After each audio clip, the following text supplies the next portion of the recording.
everyone. Here we are again.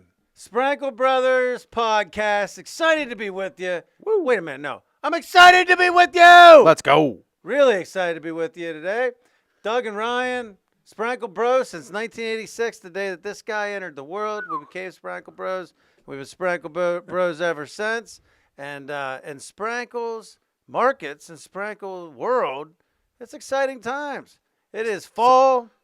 We are just appled up, pumpkined up.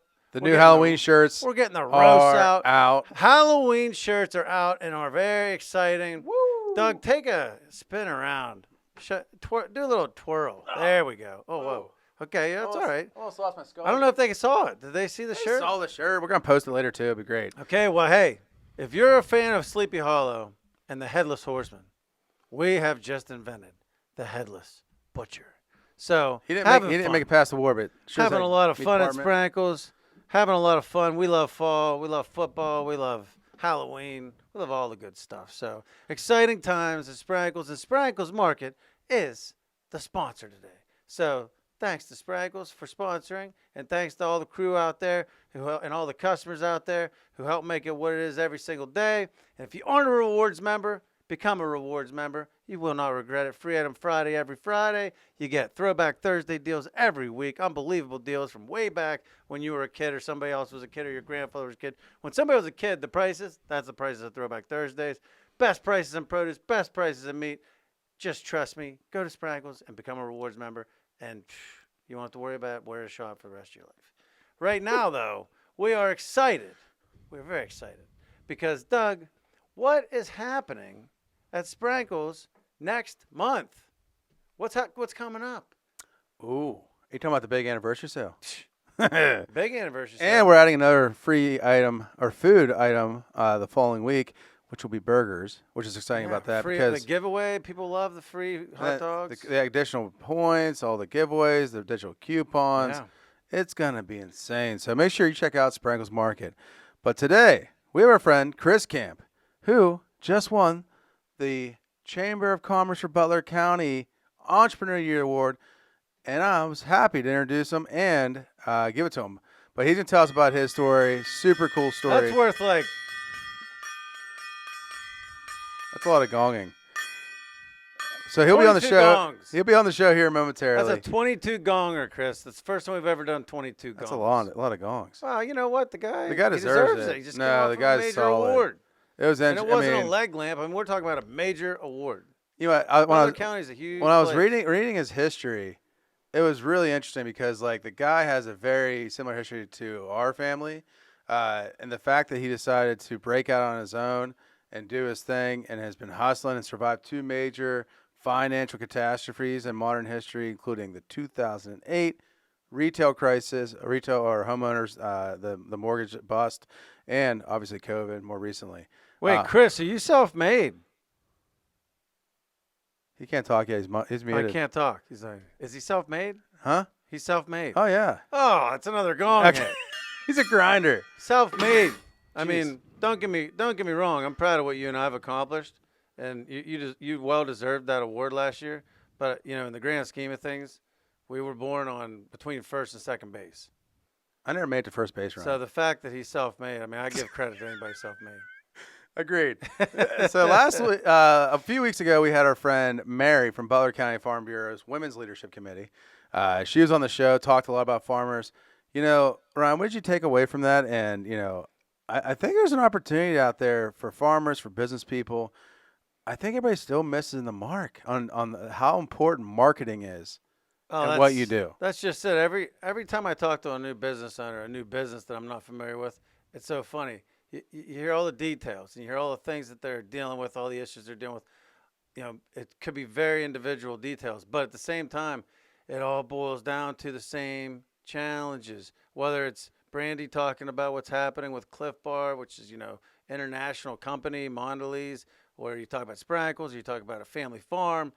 It's all the same problems. It's all the same situations. We have rising costs. Sales are not matching costs. You know, our sales aren't rising as much as the costs. Labor factors through the roof. Labor's going up. You know, how are we going to market? How are we going to reach a new audience? How are we going to keep relevant against our competition? It's crazy how similar every business is. The more that you learn about business, I mean, I'm sure you can speak to this too. The more you learn about business, the more similar it all is, and it all boils down to the same principles. Cash flow management. Oh, that's massive. Hiring good people. That's massive. And then marketing the heck out of your business. The shit out of your business. Marketing the you might just got banned from YouTube. Beep. Beep. Shh. No. Out of your business. Right. And not just like throwing in the paper, not just going to an event and throwing your name on a banner. I mean, it's comprehensive. Here it is. Listen to this. Listen how smart I am now. Omni-channel. Ooh, good word. Omni-channel. You got to have it everywhere. You got to spray that everywhere. And that's what we've done. We're in everything now. Right. And, the thing is that somebody told me once that you advertise as much as you can afford. Actually, somebody told Dad that, and then Dad told me that. You advertise as much as you can afford. And what percentage would you suggest? I've heard retailers as low as 1%. Ooh, that's rough. I think that's my opinion. That's too low. But if it works for people, it works for people. If it works for you, it works for you. For me, I think like somewhere between the 2 and 3 mark is the sweet spot. The thing is, that's gross sales, everybody. Yeah, at the end of the year, especially if you're paying on debt retirement, let's face it, you're going to pay taxes. You're paying taxes for sure. So if at the end of the year you end up paying $25,000 more in taxes as a business than you thought you would, you kick yourself, because if you would have spent $10,000 more on marketing to bring people into your store, shop, farm, whatever you're doing, to get people to see your brand and order it online, whatever you're trying to do, if you would have spent 15 of that thousand on that would have lowered your tax rate by about $5,000. Instead of paying 25, you're paying 20, and actually you probably made more money because you brought more people to the table. Yeah, you stabilize the business. Yeah. To the same point, you made a really good point about something. Everybody wants to spend money on advertising and everything else, and they're not sure where to spend that money. When you're in an industry, like our industry, let's face it, we are glorified accountants. We sell cans of corn for a living. That's what we do. We made it fun, though. We made it fun. We created cool videos. We created things that make people interested. We get our community involved. Guys, when you're in a field like farming, and like we talked about this with Mary, there's a lot of cool things that happen on a daily basis. Tons. You have Tons of content. You have animals. You have animals flying around the farm. Did you ever see that guy in Texas, the rancher guy? Ones that blow up groundhog holes? I don't know. But that guy's amazing. Maybe that's him. Yeah. That's my point. Right. Tractors. Everybody has groundhog holes. You have groundhog holes. You have tractors. You have pets. You have things blow up. You have things catch fire. You have things to plant, things to do, whatever. A lot of cool things. So show it off. Don't be afraid. And it's not flexing. I think a lot of people have the misconception that flexing is like bragging. It's not bragging. It's just showing people what you do on a daily basis and being proud of it. Because if you're not proud of it, your crew's not going to be proud of it, and it's going to be harder to attract better people in your business. You know what happens to people that don't flex? They die. Yes. I'd rather be the guy flexing in front of 10 mirrors than the guy dying in front of none. Just dead. I mean, honestly. I mean, just being honest. I mean, that's the way it is. And here's the other thing. People say, oh, well, I only have so many resources. How do I know where to advertise? There's social media, there's newspaper, there's Google, there's billboards, there's X, there's Instagram. This. Well, the quickest Endless. way to find out how people are looking at you is talk to your current customers. Yep. Talk to your current customers and ask them, where do you find us? Oh, I find us here. Okay, well, if you pull 10 of those people and they all find you there, then if you're not advertising there more, you need to, these 80-20 rule, I'd be putting some serious change behind that. Then think about where do you look? Where do you see advertisements? Do you see billboards? Do you notice billboards? Do you notice radio? Do you notice, in my opinion, radio is the worst investment because it's diluted so much now. But television, I feel like the same way unless you're huge. And television's so expensive. I feel like unless you're huge. If It you're has to- huge, yeah, if and it you has can to have some afford- matters. If you can afford sports, because sports are still watched live most of the time. Right. If you can afford those types of, if you're at that level, you're like a regional operator, you're a national operator. I mean, the more you can afford, the more you can do, the better. I mean, right now, we have we have a lot of different things going on, and to be honest with you, I think they all matter. Because I think they all build brand awareness. I think they all give us credibility, and it all feeds together. Somebody sees us on a billboard, then they scroll through and they see us. Somebody shared us on Facebook. then they go and they happen to be online looking at the leader times to see how Junior did in his last badminton competition, and they see our streaming scroll there. It just goes on and on. But here's an interesting thing. You are involved with the advertising.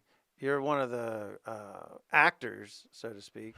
But as far as the actual ads, you really are kind of behind the scenes on that. I don't even touch the ad. But here's the funny thing, though. What is your favorite thing that we advertise? What's your favorite form of the media that we advertise on? What do you like think? What do you get most excited to see? I'd say obviously Facebook because it's most entertaining. Facebook's cool. I think it's because Instagram's cool too because it's actually for picture format's cooler. I like Reels now. I'm starting to get into Reels. Reels are good. Reels are getting pretty cool. I'm not an X guy or Twitter. I mean, I know a lot of people are, we're starting to get into that, but I don't know. I think that's important, but I think one of the most important things we've done the last year at all 3 of our stores is to take a rewards program and make it center focus on what we do every day, including the ad, including how we go to market, but also to reward customers. But that customer rewarding is also how do you communicate to your customers, and that, again, is advertising. That's definitely true, and that's most of the value of the rewards program. I mean, obviously it's rewarding your customers, but the value is figuring out who your customers really are and having more access to them to be able to, share in your vision, share offers, continue to build that relationship. It's a great tool. The rewards program is a great tool. And to be honest with you, we've still only scratched the surface of the capabilities. Oh, we're still working on it. I mean, it's early, and it's going to take some time. Paul, he's got all kinds of ideas. Paul's out there. Hey, shout out to producer Paul. Paul Choi, everyone. The man's out there. He's getting ready for a big card game tonight, but today he might actually take us two Yinzers and elevate us to the next level someday. Or go to WSOP. Someday over WSOP want to sponsor? No, but Paul anyway, Choi. super excited. But again, Take us. Today we have our friend Chris Camp coming on. Chris just won the Entrepreneur of the Year award. I think I already mentioned that, but you know what? Strong like bull. Started out early. 2000. He got involved, bought a golf course, and golfing range, which he'll tell us more about, and miniature putt. And then him and his dad did Fun Fore All in Cranberry, which they grew that into a monster. I mean, if you've ever been out there, it's so cool. It's like, I don't know. I want to say it's kind of hard to explain. He'll explain it. But through that, he's also incorporated adding 2 Dairy Queen locations to his operation. So he is the entertainment mecca of the area. That's impressive because I'll be honest with you. I can think of 4 of those types of businesses that I've seen come and go. So to be able to take it, he obviously is going to have something to add, I'm sure, about the evolution of his marketing, about how he's made it fun for his people. I mean, there has to be a separator there. Why he's been successful. I'm interested to figure out the magic. We're having a few things here, Ryan, so give me 1 second. I'm going to get his mic turned back on. I'm going to get him pinned. There he is. He's pinned to the middle, and we're going to make him huge. Chris, can you hear us? I can. Awesome. Hello, Chris. Hey, guys. I honestly, I don't want to say anything. I just want to sit and listen to you guys. This has been great so far. That's a good sign. That means maybe we have something here. I don't know. We're working on it, Chris. You know what? I like it. And I appreciate the 22 gongs. That was pretty sweet. First time I've ever done 22 gongs. It's going to be the first and probably last. That's a lot of gongs. Most of the time it doesn't last past 10. The fact that it stayed up, I mean, that's pretty good. That's a good sign for you, Chris. I'm not going to lie. The Entrepreneur Award was pretty awesome, but if you happen to have a leg lamp, I would gladly take that. Major award. You won. You got the leg lamp. Award. I would like to get a leg lamp. You got the leg lamp. So it's good to have you on board, Chris. I'll tell you, I just heard a brief, synopsis of your story, and I gotta say, we'll definitely get to a lot of things. But I gotta ask one question while it's on the tip of my tongue. I've went past a lot of businesses like you started, and I don't know if you ever heard, but I know 4 that I know were good, seemed like they were thriving, seemed like I used them, went on dates, took kids, took whatever, had a good time, and they didn't make it. And correction, he didn't take any kids on dates. No. I took other kids. Yeah, nice. No, I didn't. I wouldn't be sitting here. Hopefully the Hopefully, federalities hopefully the would've got me legal by now. system's in full swing. But yeah, so you've taken that business model, and what's the secret? I mean, I know if it's anything like us, there's 1,000 things that go What's into the the sauce? secret. But like, if you had to say, like, looking back, 3 things that separated you from everybody else that did the same thing, what were those 3 things? What are the keys? What are the 3 keys? Yeah, I mean, I wish there was the magic bullet and the secret sauce, but you guys know it's not.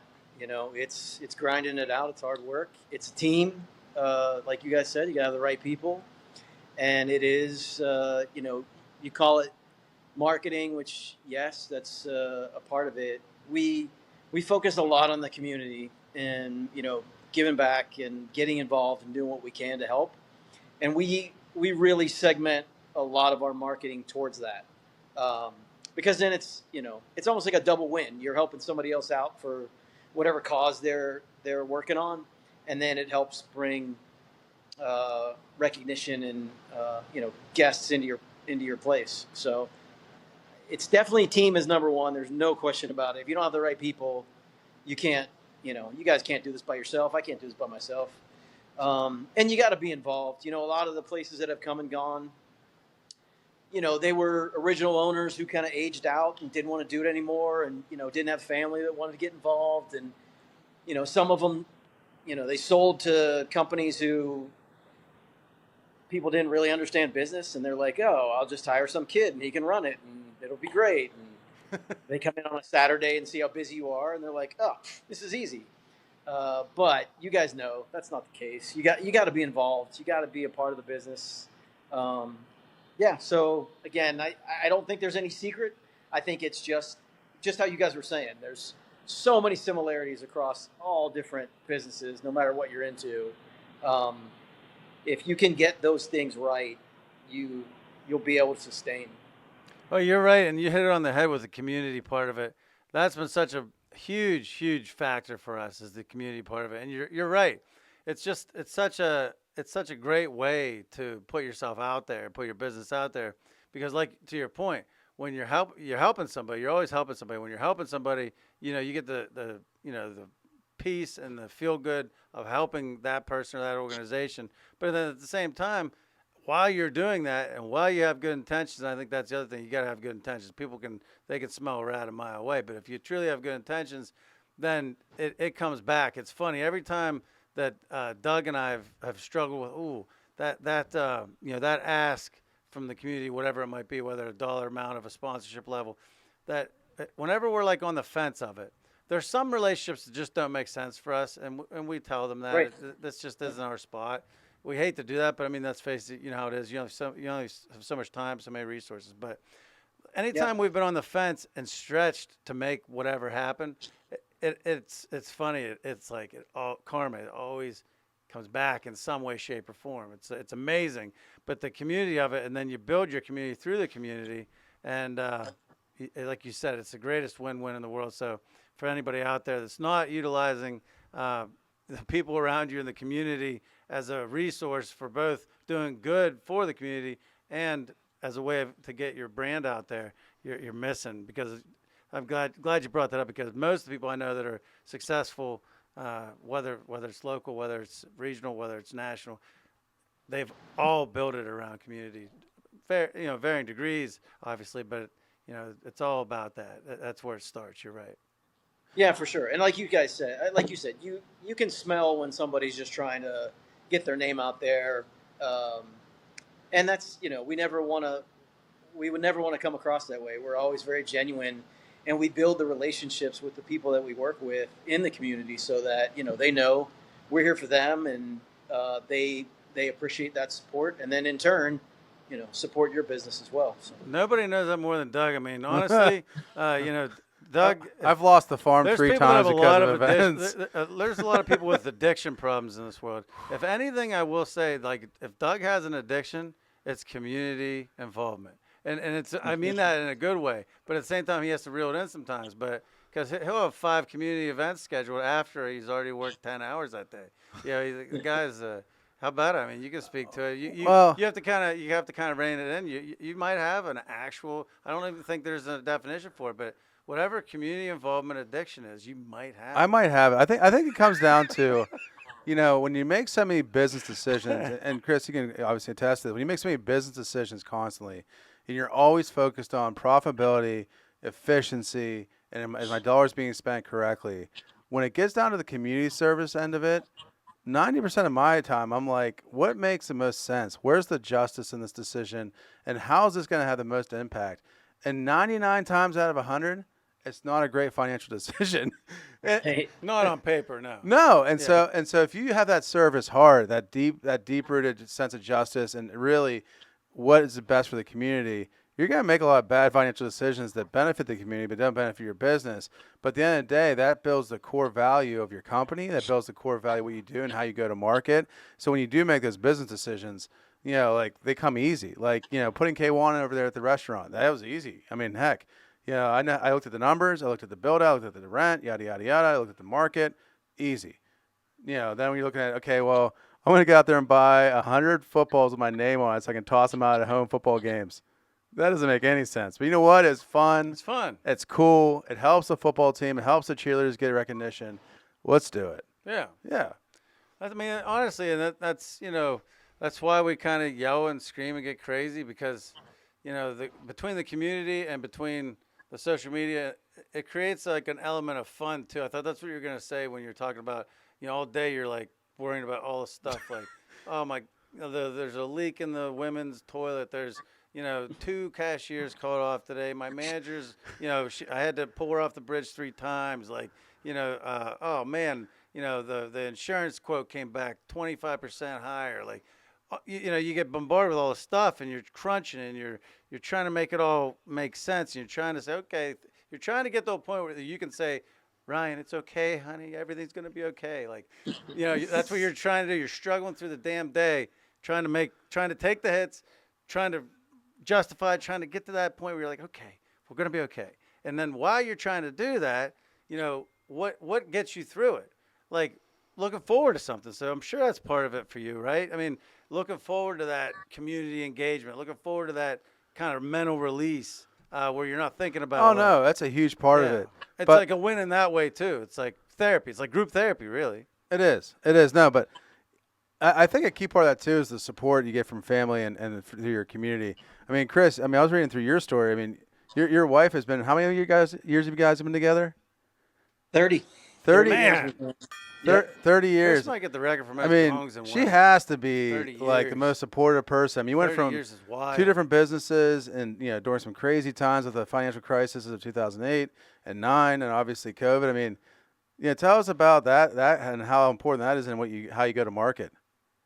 Yeah, when we started, the first business that we bought was a driving range down in Beaver County, and it was an old 40-acre place. It was built back in the 50s, run down, and I was into golf at the time and thought, okay, this would be a good way to work on my golf game is buy this place. So we bought it. My wife and I were dating at the time, and she was a full-time teacher, so I kind of was like, okay, well, maybe this will work.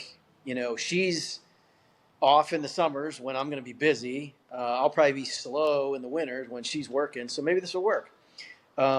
So we jumped in and did it. We got married a year later. We got married in '95, and there was a house on the property, so we actually lived right there on the property. And then we started having some kids, and then we started realizing, okay, this isn't working the way we thought it was going to work. Which usually is the case. You always have to reevaluate. 90% of our ideas are like that. Oh yeah, we made a decision that she was going to stay home and raise our girls. So she stopped teaching, and then we went all in on the business. And I did. You said self-made, and I'm like you guys, man. I was born between second and third, I think. My dad was an entrepreneur in the supermarket business, and nice. learned a ton from him. Yeah. And, he helped me out in the very beginning when we were starting the driving range after my wife stopped working. And we invested a lot of money into the place, and we started to get it to grow and kept having more kids. And then this crazy thing of Fun Fore All came along. And it's like, okay, well, should we invest in the future, Cranberry? Should we stay where we're at and just continue to grow? We had 40 acres of property, and the Right. idea was let's just build this thing up, turn it into a little mini amusement park. Let's make this thing really cool. But we saw the writing on the wall in Cranberry and just knew, it was just such a growing area, growing market. And it was 8 acres of property on the corner of Route 19. Wow. And my dad's like, let's do it. Look, let's just buy it for the land. Yeah. And somebody's going to come along and offer us a boatload of money just for the property. We'll sell it off. We'll be done. For sure. I was like, okay. Well, we had to run the business in the meantime. So he's like, okay. I said, okay, I'll go run it. No idea what we were doing at all. No idea. We took over July 1st. So right in the middle of summer, we took over from the previous owners. I didn't know how to start a go-kart. Right. I didn't know anything. Yeah. So it was and during that time, we had 3 kids and now trying to run both businesses. And I was, we both look back and don't even know how we made it through that. So the first year was probably the hardest year in my business career because we never saw each other. I didn't know what the heck I was doing. There was just a lot of pressure. Neither business was doing very well at the time. Yeah. Fun Fore All did not have the best reputation. The park was built in '96. We took it over in 2000. So it had been around for 4 years, but it wasn't really doing well and it was struggling. So somehow after that first year, my wife and I had another baby, which was, I found out that we were pregnant because she called me on the phone to tell me because we just didn't see each other. Obviously, we saw each other at some point. So yeah, here and there, yeah. But, yeah, she calls me to tell me that we're having our 4th child, and at that point, I literally could not stop laughing, almost hysterical breakdown of how in the heck are we going to do this now? Like a Chevy Chase type of nervous breakdown. Exactly. Laugh. Right. Exactly. He was stricken with panic. Then he grabbed the chainsaw. Yeah.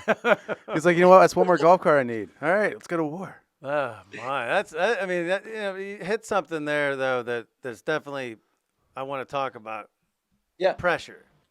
The pressure because I was the same way. Doug was the same way when he's actually bought 2 stores and really reinvigorated 2 stores, and I bought the one off of my parents, and we both can relate to that first year. You're paying debt retirement, you're paying loans that you're paying taxes on top of. You're having you want to do 80 million things and make 80 million things different, but you only have the resources to make about 8 of them different. So how can you do that? You're working like a dog to try to cut corners, try to create extra funds, steal extra funds to be able to upgrade some of the things, add some resources. So you're literally just living it. I slept in my office that first year I owned Katanning. I literally slept in my office. I bet you 20 nights. Different projects going on. I think Doug slept in his office last night. But that first year is crazy. But the thing is, I remember that first year thinking, if I could just make it through this first year, get this stuff done, get enough base going, get my people in place, then it will be way easier. And then I remember the second year, there was the same level of pressure, and just different areas, but it was kind of the same thing. Okay, if I make it next year. Well, here I am year 5, and I have the same pressure. Right. And it's like, now I know better. Now it's like, okay, how much longer can either my heart hold up? Can I avoid some kind of bad, avoid going to Grist House too many nights, or whatever? How can I manage? It's not so much, okay, this is gonna be better someday. Now it's like, how can I properly manage this and harness it? Do you experience the same thing? I've never, that pressure for me from day one till now, I still have the pressure. That doesn't go away. No. How about you guys? It's like strength training. You still have it. If you look at me, I'm not a strength trainer, but I'm an emotional beast. Yeah. I can take a beating like nobody's ever seen. I'm like Rocky in the first round my whole life. Yeah. And so to the same point, cut me, Mick. You get cut me, I still probably wouldn't bleed because I'm so swollen. But when I opened up Saxonburg, I remember we're getting ready. we get done with. I mean, mind you, I'm 32 at the time, and they give me a loan that they shouldn't give any 32-year-old, but they gave me that loan that I could never pay back if I got a normal job. So like, I took the loan. I'm there, and all of a sudden, Antifa is going to burn the village down, and I'm 8 days from opening. So the pressure of already, if I fail, we're gonna lose all 3 stores is already there, and if I've maybe my store's gonna get burned down tonight. So I got through that. But I got through that. I woke up the next day and it was okay. But then I remember like the day before we opened, having so much stress. I had my first and only panic attack as an adult, where like I thought I was gonna have a heart attack because I was afraid nobody's gonna show up to the party. Like I did all this work and nobody's gonna show up. But I mean, I think we hear from. I mean, Chris. Chris has talked about it. It's about constantly just staying on it, constantly just making adjustments, constantly just working, constantly focusing on the future and holding that vision close to heart. Because not only are you responsible for what you are thinking, if you don't have that vision and you're not willing to just totally champion it, you won't get the good people you need to run your business. Yeah, it's why you got to love it. I mean, if you're in it for the wrong reason, you can't survive the pressure cooker. You can't. Like, you have to love what you're doing because there's so many things coming at you that, no matter how many years. I'm on year 31 of doing this, and I still got that same pressure. It's just it is a constant labor of love, and that, in my opinion, I don't think it ever goes away. The more you grow, the more challenges you're going to face because now you got more people involved, and now you have whatever that is, a bigger debt load, a bigger whatever. Like, there's always going to be the pressures that come at you no matter what it is or how long you're doing it. And that's why you just got to love it. And you got to, again, my wife has been my therapist, my best friend, my everything for years. And you got to have somebody that, you can bounce things off of and tell you like, hey, you're getting too far off base here. You got to pull it back. And we're, faith is a big part of our life. And, that also kept us grounded of like, okay, I don't know how this is going to work out, but we trust you. We're trusting God, and okay, we turn around, it worked out. And then a year later, something else happens. Like, all right, I don't know how that worked out, but the last thing worked out, so maybe this will work out, and it works out. And then you just have that happen so many times, and you're almost like, whatever happens, there can't be anything else. It's gonna, it's got to work out. Right. That's so funny. I just thought the about math that works. The other day. I just kind of. It's funny that you said that. I use the same thing to kind of bring me in when my brain starts going. Like, I was on my way to work and I was thinking about the 50 million things that could happen, were going to happen, needed to happen. All the people involved. I was trying to put all the pieces of the puzzle together to form the master plan of the day, and that same thing happened. I'm like, I caught myself kind of going into like panic mode, not panic mode, but it's like, it's just kind of getting away from me a little bit. Like the stress of it was getting away from me a little bit. I was letting it run on me a little bit. And I do the same thing. I said to myself, I said, you know what? You're fine 5 years ago. You're fine 4 years ago. You're fine 3 years ago. You're fine 20 years ago. You're fine, whatever. You go back to things that made you anxious, when you're in school, your pants ripped in gym class or whatever. You got through it, So you kind of draw on that history. And to your point, like the longer you go through and the more wars you go through, like the Doug, he's got he's steeled emotionally. It does help you to get through it quicker. Where 4 years ago I'd have been like, I'd have been like a mess, kind of, and all stressed out. Got to work and bouncing off the walls. This time I was able to. I was going across the Freeport Bridge. Probably not a good time to be having a mental crisis, but I got over the bridge and I thought to myself the same thing. I grounded myself the same thing. Hey, you know what? You went through all this stuff. You got a plan.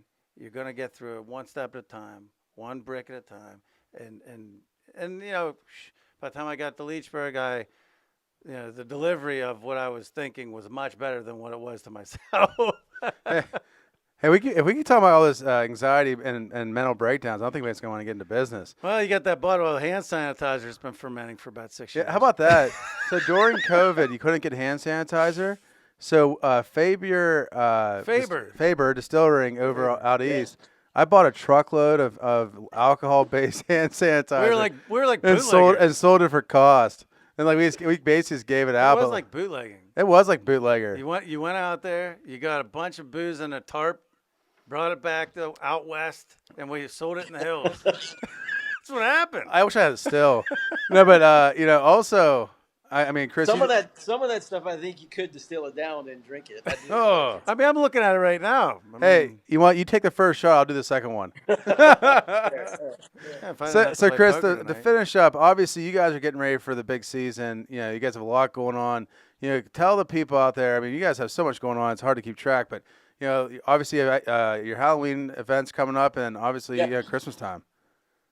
Yeah. So for Halloween, we've done this for probably the last 15 years. We call it trick or treat mini golf. So we decorate one of our miniature golf courses for Halloween. It's family friendly, but we got different props and lights and all kind of stuff, and then we do glow golf every night. So we have these golf balls that glow in the dark, and kids can come dressed up in their costumes, and we have really cool Halloween displays, and then we pass out goodie bags with candy and different stuff in it. We partner with one of the local schools, and we give them 10% of any of the revenue that comes in goes back to them. So again, community involvement. And then our big one it's called Holiday Lights. So Holiday Lights Miniature Golf. We have 36 holes, 2 different courses, and we decorate all of it with millions of lights, Christmas lights, and a bunch of different Christmas displays. And you can walk through it. You can play miniature golf through it. It is really, really cool. We've been doing that for, I think, the last 7. This is our 8th year we're doing it. And it is such a, think of back to like Heartwood Acres, one of those drive-through things that you do. Mm-hmm. Same kind of thing, but you're walking through it. Oh, it's fun. So you're doing something. Yeah, and then same, we partner with the Caring Place. They help, families that are going through grief recovery of loss of a loved one. We take 10%. We donate all of the proceeds back to them. Over the course of our 7 years, I think we've raised like $40,000. Let's go. I was going to say 10%'s no joke. 10% for a business is no joke. I mean, and a lot of businesses, that's you're taking basically all the sugar, and I mean that's hats off to you. I mean that's very generous. Gong it. Yeah, very generous. Appreciate it. Gong it. Yeah. Two quick logistical questions, because I'm sure your brain works the same way. When you hear somebody talking about their business, you instantly go into the logistics of it. So you have the Christmas lights and the Christmas decorations, which we all know Christmas decorations and Christmas lights take up space. They do. They take up space. And so, you have what you just described and the area you just described. I mean, I know decorating for my house, and we are not extravagant decorators. It takes up literally a pallet of space in my basement, and we are not over the top. So 2 questions: where do you store all that, and what kind of manpower, man hours are we talking to set up something like that? So we bought a storage trailer about 5 years ago, because we have a maintenance building, and it was just too much. It took up every space that we had. So we bought a storage trailer, have it on property, and we load it completely with all the holiday lights whenever they're not being used. And we just started, day after Labor Day, we start wrapping trees and hanging lights. Wow. And we have, we've trained a couple of our staff that, they come in the mornings and they do it. And it takes us that long to work on it to be ready for holiday starts the weekend before Thanksgiving. Yeah. And it's a lot. I was thinking he was going to say a weekend. He's like, well, right. He's like, I honestly thought he was going to say like, well, right after Thanksgiving, we use the next 2 days. Yeah. Like I tie one on, and then I go out there on Black Friday and give it hell. By Monday, that's why I asked the question, because I was thinking that is a big project. That's not just like, hey, everybody meet for a couple hours before it starts. That's not setting up one tree and calling it quits. That is pretty wild. I love the commitment. That's big commitment, but I'm sure obviously big commitment, big draw. So and big traditions. it's turned into a really cool tradition. Obviously, it's all driven by the weather. If the weather's great, we typically have a great year. If the weather last year weather was terrible, it was freezing cold and snowed every weekend. It seemed like, but you got to take the good with the bad, and we still did okay. Yeah. But yeah, it's a commitment that we make, and obviously over the 8 years we've been doing it, it's become a tradition for a lot of people. So it's really cool. Yeah, that's really cool. Anytime you can, I call it like anytime you can get on the calendar of the customer, get in the calendar of the community. Anytime you can get in the calendar, or like the Fort Armstrong Folk Festival, I put it. It's in my calendar. As soon as I find out the date's in my calendar, those types of events. If you can be in somebody's calendar, that's magic. If you can become part of their traditions, 2 generations from now, they go back and they talk about their experiences around the holidays of Fun Fore All. I mean, stuff like that. That's where that's magic. 100%. Yep, 100%. That's magic. Awesome. Well, thank you so much, Chris, for coming on the show today. Again, it was wonderful meeting you at the Entrepreneur, and I was honored to present you the award. You made the job real easy. Yeah. It wasn't. Well, I didn't have to sugarcoat anything. I appreciate it, and I appreciate what you guys are doing. And honestly, I'm a closet big fan. I think I know you guys are a small fish in a very gigantic pond in the industry that you guys are in, and anybody that can do it in this day and age, hats off for sure. It's a tough industry to be in, but I mean, you guys are doing it the right way. It's community, it's grinding, it's your team, it's all of it, and you guys are proof that it works. So. Well, thank you so much. That means a lot coming from a guy with your experience. Thank you. Appreciate it. Well, guys, like and share, subscribe, follow. Hit the buttons. We Hit them can't all. do it without you guys doing that. Follow It's us. that easy. We need it. Look at us. We're crazy. We need all the help we can get. We need a lot of help. Thanks for all the support out there. We can't do what we do without you. Come and see us, guys. Thank you so much. Thank you.